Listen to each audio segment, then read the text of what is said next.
नमस्कार दोस्तों, मैं हूं आपका दोस्त सौरभ मिश्र और आप देख रहे हैं सौरभ की स्टोरी। आज हम बात करने जा रहे हैं एक ऐसी सच्ची घटना की जिसने पूरे झारखंड को झकझोर दिया। एक होनहार, ईमानदार और बहादुर महिला पुलिस अधिकारी सब इंस्पेक्टर रूपा तिर्की अचानक एक दिन अपने सरकारी क्वार्टर में मृत पाई जाती है। लेकिन सवाल ये उठता है, क्या वाकई ये आत्महत्या थी या फिर एक सोची समझी हत्या का पर्दा? आइए जानते हैं पूरी कहानी सबूतों, संदिग्धों और राजनीतिक उलझनों के साथ। आज की सच्ची कहानी झारखंड के साहिबगंज जिला की है। उस दिन शाम के लगभग 7 बजे का समय रहा होगा। सब इंस्पेक्टर मनीषा कुमारी अपनी ड्यूटी खत्म करने के बाद अपने सरकारी क्वार्टर पर लौटी थी। मनीषा का क्वार्टर उनकी साथी एसआई रूपा तिर्की के क्वार्टर के ठीक सामने था।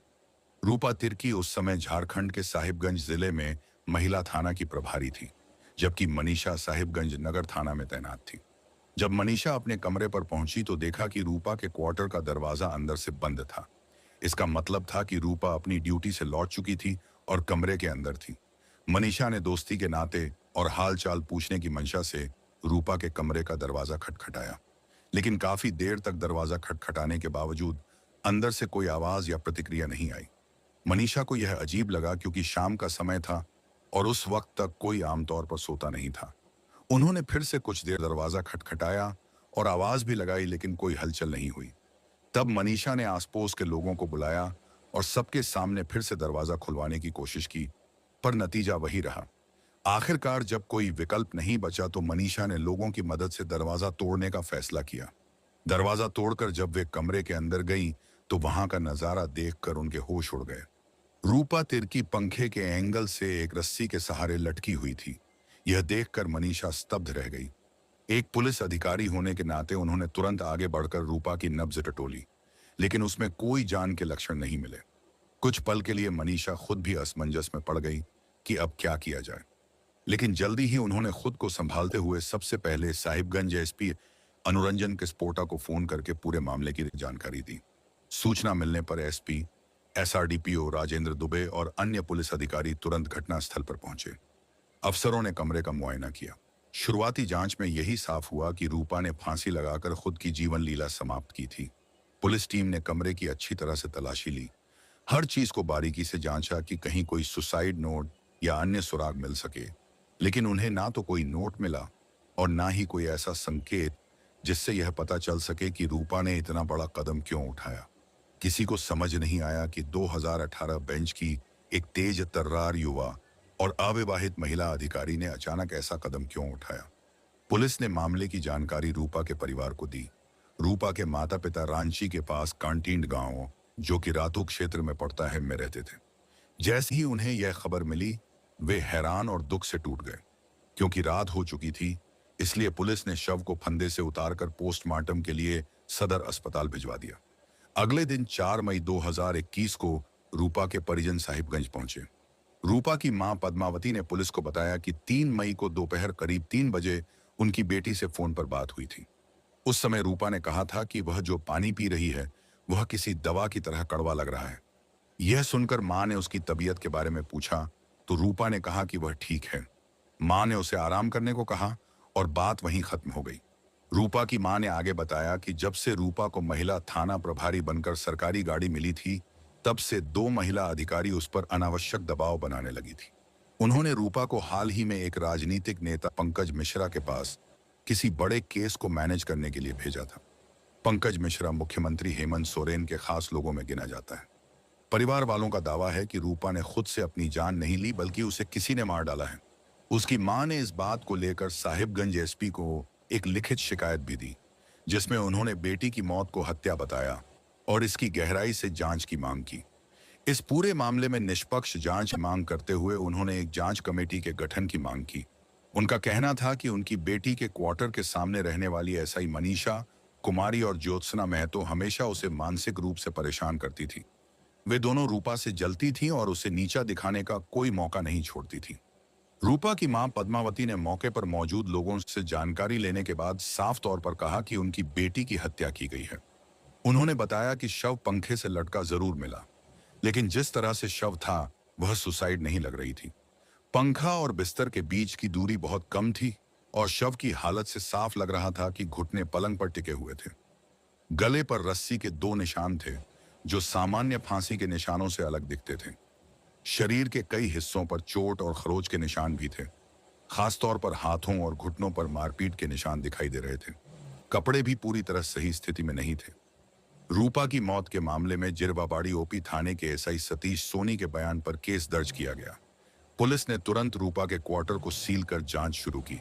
मामला एक महिला पुलिस अधिकारी की संदिग्ध मौत का था, इसलिए साहिबगंज के उपायुक्त ने संदेह को ध्यान में रखते हुए कार्यपालक दंडाधिकारी संजय कुमार और परिवार की मौजूदगी में पोस्टमार्टम कराने का निर्देश दिया। आदेश के अनुसार 3 डॉक्टरों की टीम ने मेडिकल बोर्ड बनाकर पोस्टमार्टम किया और पूरे प्रक्रिया की वीडियोग्राफी भी करवाई गई। पोस्टमार्टम के बाद पुलिस लाइन में रूपा को पूरे राजकीय सम्मान के साथ अंतिम विदाई दी गई। अंतिम श्रद्धांजलि समारोह में एसपी अनुरंजन किस्पोटा, एसडीपीओ राजेंद्र दुबे, प्रमोद मिश्रा और अरविंद कुमार सहित कई थानेदार और पुलिसकर्मी शामिल हुए। बाद में शव को परिवार को सौंप दिया गया। 5 मई की सुबह रूपा का पार्थिव शरीर उनके गांव काठी रातू पहुंचा। उसी दिन उनके गांव में अंतिम संस्कार कर दिया गया। शव यात्रा में गांव के लोग, राज्यसभा सांसद समीर उरांव, विधायक बंधु तिर्की, रांची की महापौर आशा लकड़ा, महिला आयोग की सदस्य आरती कुजूर और प्रमुख सुरेश मुंडा सहित कई जनप्रतिनिधि शामिल हुए। लेकिन इस दौरान कोई भी उच्च पुलिस या प्रशासनिक अधिकारी नहीं पहुंचा, जिससे लोगों में नाराजगी देखी गई। गांव और परिवार को यह बात स्वीकार नहीं हो रही थी कि एक निडर और ईमानदार पुलिस अधिकारी ने सुसाइड की।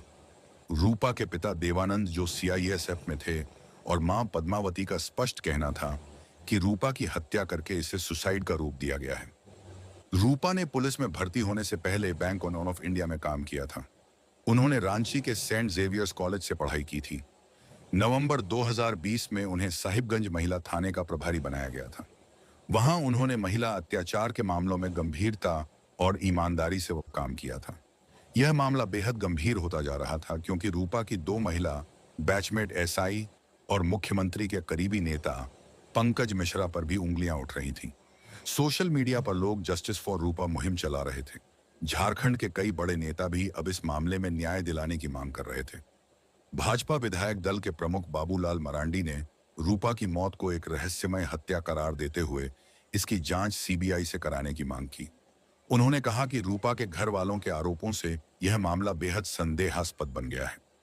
बाबूलाल मरांडी ने यह भी कहा कि जिन लोगों पर आरोप हैं, वे वर्तमान सरकार में ताकतवर और विवादित नेता रहे हैं।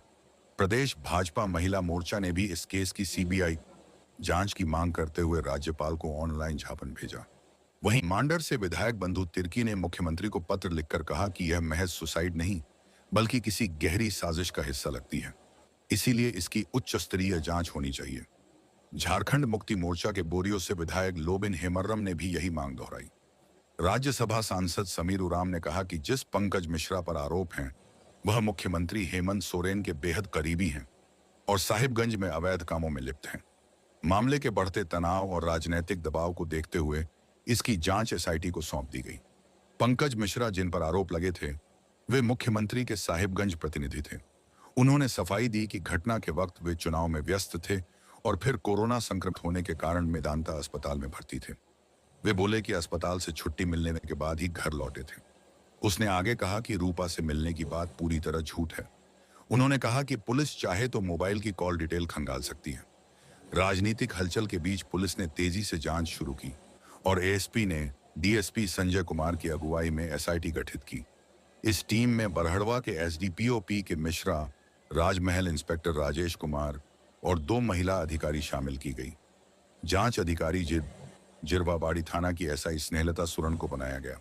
शुरुआती जांच में पुलिस को मामला आत्महत्या जैसा लगा, मगर रूपा के घर वालों ने इसे हत्या बताया। सोशल मीडिया पर भी मामला तेजी से फैलने लगा था। 2 महिला सब इंस्पेक्टरों और एक नेता पर लगे आरोपों के चलते हर पहलू की जांच जरूरी हो गई थी। 5 मई 2021 को फोरेंसिक टीम ने साहिबगंज जाकर रूपा के क्वार्टर की गहन जांच की। वहां पानी से भरी बोतल और गिलास से फिंगरप्रिंट लिए गए। अन्य स्थानों से भी निशान जुटाए गए ताकि हर कोण से साक्ष्य मिल सके। इसी दौरान सोशल मीडिया पर एक ऑडियो वायरल हुआ जिसमें बताया गया कि यह बातचीत रूपा के पिता और उसके बैचमेट एसआई शिव कुमार कनौजिया के बीच की है। ऑडियो से यह साफ हुआ कि रूपा और शिव कुमार के बीच प्रेम संबंध था। बातचीत में रूपा के पिता शादी की बात कर रहे थे और युवक उसे समझाने की बात कह रहा था ताकि वह कोई गलत कदम ना उठा ले। ऑडियो सामने आने से केस और ज्यादा उलझ गया, क्योंकि यह एक महिला एसआई की रहस्यमय मौत से जुड़ा मामला था। झारखंड पुलिस एसोसिएशन ने भी अपनी तरफ से जांच शुरू कर दी। रांची से एसोसिएशन के उपाध्यक्ष अरविंद्र प्रसाद यादव, क्षेत्रीय मंत्री हरेंद्र कुमार, रविंद्र कुमार, पप्पू सिंह, जिला उपाध्यक्ष सुखदेव मेहतो और सहमंत्री शमशाद अहमद साहिबगंज पहुंचे और मामले की तह तक जाने की कोशिश की। रूपा तिर्की की संदिग्ध मौत के मामले में पूछताछ का दायरा बढ़ाते हुए जांच टीम ने उसके साथ ट्रेनिंग करने वाली एसआई मनीषा कुमारी और ज्योत्सना से कई घंटे तक सवाल जवाब किए। पूछताछ में कई बातें सामने आई, जिनमें उसका एक करीबी दोस्त शिव कुमार कनौजिया का नाम भी सामने आया। पुलिस ने सच तक पहुंचने के लिए रूपा का मोबाइल फोन खंगाला और उसकी कॉल डिटेल्स निकलवाई। व्हाट्सएप चैट्स, मैसेज, वीडियो और बाकी मोबाइल डाटा को गहराई से देखा गया।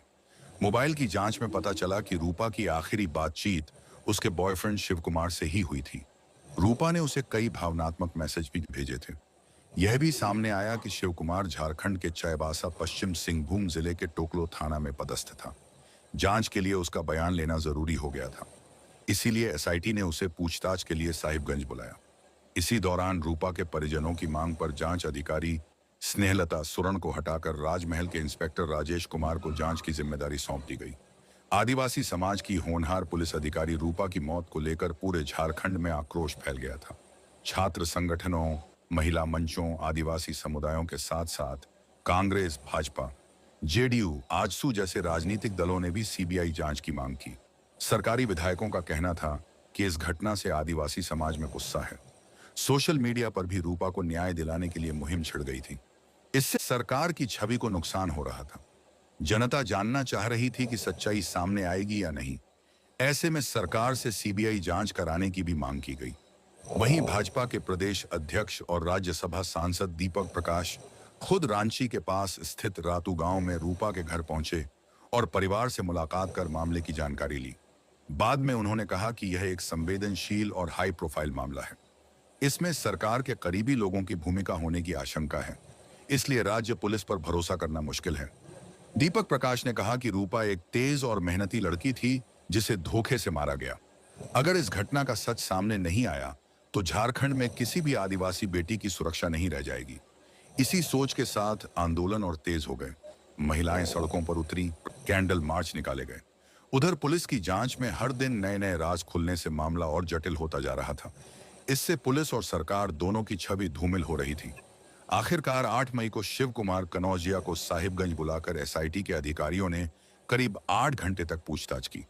उनसे पूछा गया कि वह रूपा से कैसे मिला, दोनों का रिश्ता कैसा था और क्या शादी की बात हुई थी। मोबाइल चैट्स और मुलाकातों के बारे में भी गहराई से जानकारी ली गई। पूछताछ के बाद एसआईटी ने अपनी रिपोर्ट साहिबगंज एसपी को सौंपी। रिपोर्ट में मिले सबूतों के आधार पर 9 मई 2021 को पुलिस ने शिव कुमार को रूपा की मौत के लिए जिम्मेदार मानते हुए गिरफ्तार कर लिया। पहले जो मामला केवल एक संदिग्ध आत्महत्या का था, उसे अब ऐसा करने के लिए उकसाने का केस बनाकर शिव कुमार के खिलाफ मामला दर्ज कर लिया गया। उसी दिन पुलिस ने उसे अदालत में पेश किया, जहां से उसे न्यायिक हिरासत में भेज दिया गया। एसपी अनुरंजन किस्पोटा ने बताया कि एसआईटी की जांच रिपोर्ट में कहा गया है कि शिव कुमार ने रूपा की भावनाओं को ठेस पहुंचाई थी। इसी वजह से रूपा ने दुखी होकर अपनी जीवन लीला समाप्त कर। जांच में पुलिस को एक ऑडियो रिकॉर्डिंग भी मिली, जिसमें रूपा तिर्की और उसके प्रेमी एसआई शिव कुमार कनौजिया के बीच बातचीत है। इस बातचीत में शिव रूपा के साथ गलत और गंदी बातें कर रहा था। उस दौरान रूपा ने उसे चेतावनी भी दी थी कि वह ढंग से बात करें, वरना वह गलत कदम उठा लेगी। पुलिस ने इसे मानसिक प्रताड़ना माना और इसी आधार पर शिव कुमार को गिरफ्तार कर लिया। बताया जाता है कि 2018 बैच की ट्रेनिंग के समय रूपा और शिव की मुलाकात हुई थी। यह जान पहचान धीरे धीरे नजदीकी रिश्ते में बदल गई। रूपा को शिव पर भरोसा था और वह उससे शादी करना चाहती थी, लेकिन शिव केवल प्यार का नाटक कर रहा था। अक्सर रूपा से पैसे मांगता था। इसके अलावा वह रूपा पर वीडियो कॉल में आपत्तिजनक हालत में बात करने का दबाव डालता था। वह रांची में जमीन खरीदने के लिए भी रूपा से मदद चाहता था, क्योंकि आदिवासी जमीन वह खुद नहीं खरीद सकता था क्योंकि वह गैर आदिवासी था। जब रूपा उस पर शादी का दबाव बनाती तो शिव हमेशा कोई ना कोई बहाना बना देता था।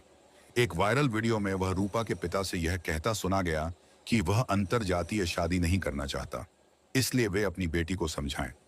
पुलिस ने बताया कि रूपा ने मरने से पहले आखिरी बार शिव से ही बात की थी। यह भी पता चला कि रूपा और शिव कभी कभी धनबाद में मिलते थे। रूपा साहिबगंज से अपने ड्राइवर के साथ धनबाद जाती थी और शिव कुमार चायबासा के टोकलों से आता था। फिर दोनों पहले से तय जगह पर मिलते थे। पुलिस का कहना था कि रूपा की पोस्टमार्टम रिपोर्ट से साफ हुआ कि उसने अपनी जान खुद ली थी। एसपी ने बताया कि रूपा के परिवार ने जिन लोगों एसआई मनीषा कुमारी, ज्योत्सना और पंकज कुमार मिश्रा पर आरोप लगाए थे, उनके खिलाफ कोई सबूत नहीं मिला। जांच में इन तीनों की संलिप्तता या किसी साजिश के संकेत नहीं मिले। हालांकि पुलिस ने शिव कुमार को गिरफ्तार कर लिया, लेकिन रूपा के माता पिता इस कार्रवाई से संतुष्ट नहीं थे।